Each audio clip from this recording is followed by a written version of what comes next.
Olivia dan Anna adalah putri dari pasangan Thomas dan Beatrice. Olivia yang masih berusia 6 tahun memiliki seorang adik perempuan yang masih berusia 1 tahun. Kedua anak yang masih kecil ini diculik oleh ayahnya sendiri pada 27 April 2021. Thomas dan Beatrice sendiri sebenarnya belum meresmikan hubungan mereka dalam ikatan pernikahan. Beatrice mengambil keputusan untuk mengakhiri hubungan mereka karena rupanya dia sudah menemukan tambatan hati yang baru. Sejak saat itulah keduanya berpisah dan menetapkan kesepakatan bersama untuk pengasuhan kedua anak mereka, termasuk di dalamnya waktu kunjungan. Beatrice tetap beritikat baik untuk menerapkan co-parenting, tetapi rupanya tidak demikian halnya yang dirasakan Thomas. Pada saat anak-anak sedang berada dalam pengasuhan sang ayah, Beatrice benar-benar lepas tangan. Pada hari kejadian, Thomas menjemput Olivia yang baru pulang dari kursus tenis. Thomas sepertinya sudah merencanakan sesuatu. Dia menghubungi Beatrice dan mengatakan hendak makan malam di luar bersama anak-anak. Setelah itu, mereka berdua pulang ke rumah. Diduga kuat, pada saat inilah Thomas menghabisi kedua putrinya.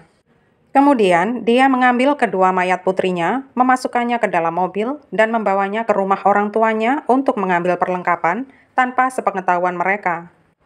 Pada malam itu, Thomas menuju dermaga Puerto Marina sekitar pukul 9.30 malam. Dia menurunkan beberapa tas olahraga ke perahunya. Kemudian, dia meninggalkan pelabuhan sekitar pukul 12.30 malam. Sebelumnya, Thomas sempat menelpon Beatrice dan mengancamnya dengan mengatakan dia tidak akan bisa lagi melihat anak-anaknya. Beatrice tidak pernah menduga bahwa kedua putrinya akan mengalami perlakuan keji dari ayah kandungnya sendiri. Perahu Thomas muncul keesokan paginya pada 28 April yang mengambang tanpa jangkar dekat Puerto de Guimar. Pada 29 April, kursi penahan anak dalam kendaraan ditemukan mengambang. Sehari sebelumnya dilaporkan bahwa dalam perahu Thomas ditemukan bercak-bercak darah. Unit yang menangani kasus menghilangnya Olivia, Anna, dan Thomas menganggap ini sebagai kasus yang paling kompleks yang dihadapi pihak kepolisian. Pada 30 April, pencarian terus dilakukan dengan menggeledah rumah Thomas. Kapal dari Institut Oceanography dikerahkan dalam upaya pencarian tertanggal 29 Mei.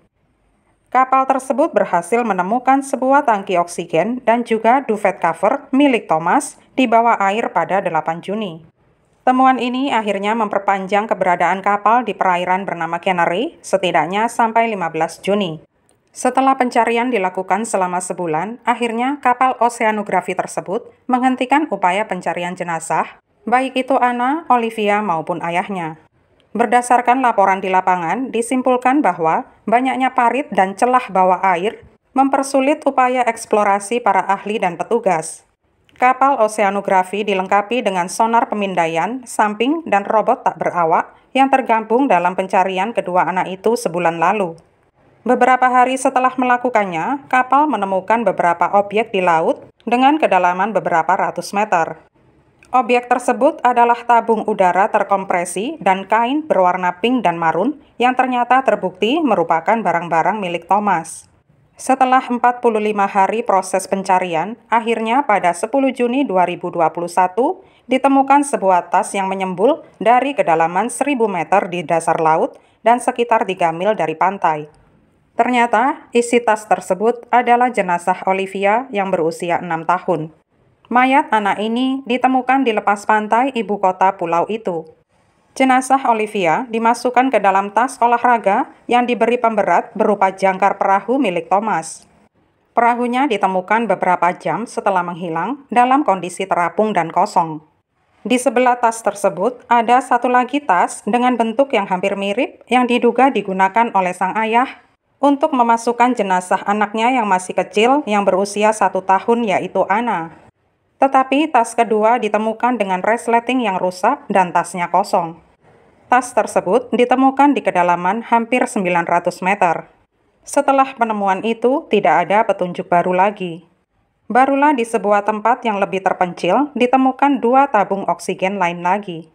Penyelidik menduga di sanalah Thomas menceburkan diri ke laut untuk mengakhiri hidupnya. Kepala sipil dapat memverifikasi perjalanan sang pembunuh yang sempat kehilangan sinyal ponselnya dalam pelayaran panjangnya. tetapi sempat mendapat sinyal lagi dan dia melakukan navigasi selama 3 menit. Dalam laporan yang dikirim kepada hakim merinci titik di saat sinyal berhenti lagi, di saat itulah kemungkinan besar Thomas menceburkan diri ke laut. Dan di titik itulah dibuat pencarian baru di sekitar kedalaman 500 meter. Di sana, robot bawah air menjelajahi 176 jalur dan transit dengan total jarak tempuh 60.000 meter. Disinilah 2 tabung oksigen Thomas ditemukan, tetapi jenis tabungnya hanya bisa memberikan suplai oksigen yang sangat terbatas. Hipotesis para peneliti adalah Thomas menggunakan kedua tabung terbatas itu untuk turun ke air sampai ke kedalaman yang dia yakini cukup untuk membuatnya tidak mampu lagi naik ke permukaan. Dari situlah dia melepas kedua tabung itu. Para peneliti juga masih melakukan pencarian berjarak 5 meter untuk memastikan tidak ada lagi objek sekecil apapun yang tertinggal di area tersebut. Mereka juga berusaha mencari sabuk pemberat yang bisa jadi digunakan Thomas untuk menenggelamkan diri. Tetapi sekalipun menurut dugaan para ahli pastinya akan terapung, ternyata tidak ditemukan. Mengingat adanya arus deras di dasar, maka kecil kemungkinan sabuk pemberat yang dimaksud tidak tergulung ke dalamnya dan akhirnya akan terdampar di tempat yang tidak bisa ditentukan. Para ahli menyatakan itu di luar kapasitas mereka. Para peneliti menambah rentang jarak pencarian menjadi 700 meter, tetapi akhirnya menyimpulkan kalau mayat Thomas 100% tidak ada di sana. Ternyata di dasarnya penuh dengan retakan dan jurang serta curam. Laporan kepada hakim menunjukkan bahwa keadaan berubah secara signifikan dari area yang ideal untuk pencarian menjadi sebaliknya. Akhirnya diputuskan bahwa jenazah Thomas maupun Anna tidak bisa ditemukan. Setelah ditemukan mayat dalam tas yang sangat berharga ini, langsung diotopsi di Institut Anatomi Forensik Tenerife. Baru keesokan harinya terdeteksi bahwa itu adalah benar jenazah Olivia berdasarkan pemeriksaan sidik jarinya. Setelah penemuan tersebut, sang ibu, Beatrice, segera diberi kabar. Beatrice kemudian mengambil keputusan untuk menghapus nama keluarga dari pihak ayah dari nama kedua putrinya karena kesedihan dan kekecewaan mendalam yang dia rasakan. Dia juga memutuskan segala hubungan dalam bentuk apapun dengan Thomas. Nama kedua buah hatinya kini berubah menjadi Olivia Zimmerman de Zarate dan Anna Zimmerman de Zarate sesuai dengan nama keluarga dari Beatrice. Pada 13 Juni, Beatrice menerbitkan surat ucapan terima kasih atas segala bentuk dukungan dan bantuan yang dia terima dari khalayak dan para petugas. Tentunya kasus yang mendukakan ini menjadi subjek liputan media massa sampai melampaui perbatasan Spanyol. Siaran berita dan surat kabar dari berbagai negara seperti Amerika Latin, Inggris, Italia, Portugal, Jerman, dan Australia turut menggemakan kasus tersebut. Beberapa politisi dan menteri Spanyol menyampaikan rasa belasungkawa terhadap ibu anak-anak malang tersebut. Bahkan sehari setelah ditemukannya jenazah Olivia, Ratu Letizia dari Spanyol mengungkapkan kecamannya saat penutupan sebuah forum. Tidak ketinggalan, beberapa musisi dan penggiat olahraga juga turut menyampaikan rasa duka cita mereka. Tidak sebatas itu, penemuan jenazah Olivia juga memicu timbulnya demonstrasi, aksi unjuk rasa, doa dan hening 1 menit, dan gerakan publik yang mengutuk tindakan tersebut yang tersebar di sebagian besar kota Spanyol. Yang paling menonjol terjadi di wilayah kota-kota besar dan ibu kota provinsi. Pergerakan terbesar tentunya terpusat di Santa Cruz de Tenerife, lokasi pantai ditemukannya mayat sang kakak Olivia. Terhitung 64 hari sejak menghilangnya ketiga korban, ketika Anna dan Olivia ternyata tidak diantar kembali ke ibunya. Setelah menghabiskan waktu bersama sang ayah, kapal oseanografi telah menghentikan upaya pencarian atas Anna dan Thomas. Kapal tersebut juga dilaporkan telah meninggalkan Pulau Tenerife. Setelah bertemu dengan penanggung jawab operasi kapal dan penyelidikan oleh penjaga sipil, maka hakim mengizinkan kapal tersebut untuk mengakhiri pencariannya dan kembali pada misi ilmiahnya. Kesimpulannya adalah tidak mungkin untuk melanjutkan pencarian karena tidak banyak yang bisa didapatkan. Selama proses pencarian, kapal terhitung hanya beberapa kali kembali ke pelabuhan dan selalu hanya karena alasan teknis, karena pencarian dilakukan 24 jam sehari dan setiap hari dalam seminggu. Laporan yang disampaikan kepada hakim adalah, Penanggung jawab kapal menggambarkan eksplorasi di daerah tempat jenazah Thomas secara hipotesis dapat ditemukan adalah wilayah yang benar-benar tidak dapat dilewati. Faktor penyebabnya adalah kecuraman medan bawah air yang sedang dilacak.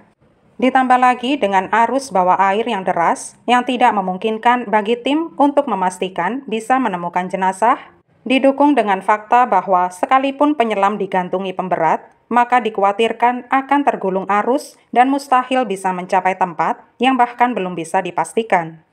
Karenanya, para kru menyimpulkannya sebagai upaya yang melampaui kapasitas mereka. Diketahui bahwa Thomas tidak rela melihat Beatrice menggandeng laki-laki baru, apalagi melihat anak-anaknya dalam pengasuhan ayah tiri. Karenanya dia memilih membawa serta kedua putrinya bersamanya ke alam baka. Kesimpulan yang ditarik hakim dari kasus ini adalah, pada sore tanggal 27 April, Thomas membunuh Olivia dan mungkin juga Anna sekaligus. Kemudian dia membungkus kedua anaknya masing-masing dengan selimut dan memasukkannya ke dalam plastik sampah yang selanjutnya disimpan dalam tas olahraga. Dia membawa jenazah tersebut dan membuangnya dan kembali ke pelabuhan untuk berlayar lagi sendirian dan selanjutnya terjun ke laut untuk mengakhiri hidupnya. Catatan telepon menunjukkan dia sempat pindah ke arah selatan pulau malam itu dan akhirnya sinyal hilang. Pada 18 Oktober 2022, sebuah patung perunggu diresmikan sebagai bentuk penghormatan kepada Olivia dan Anna.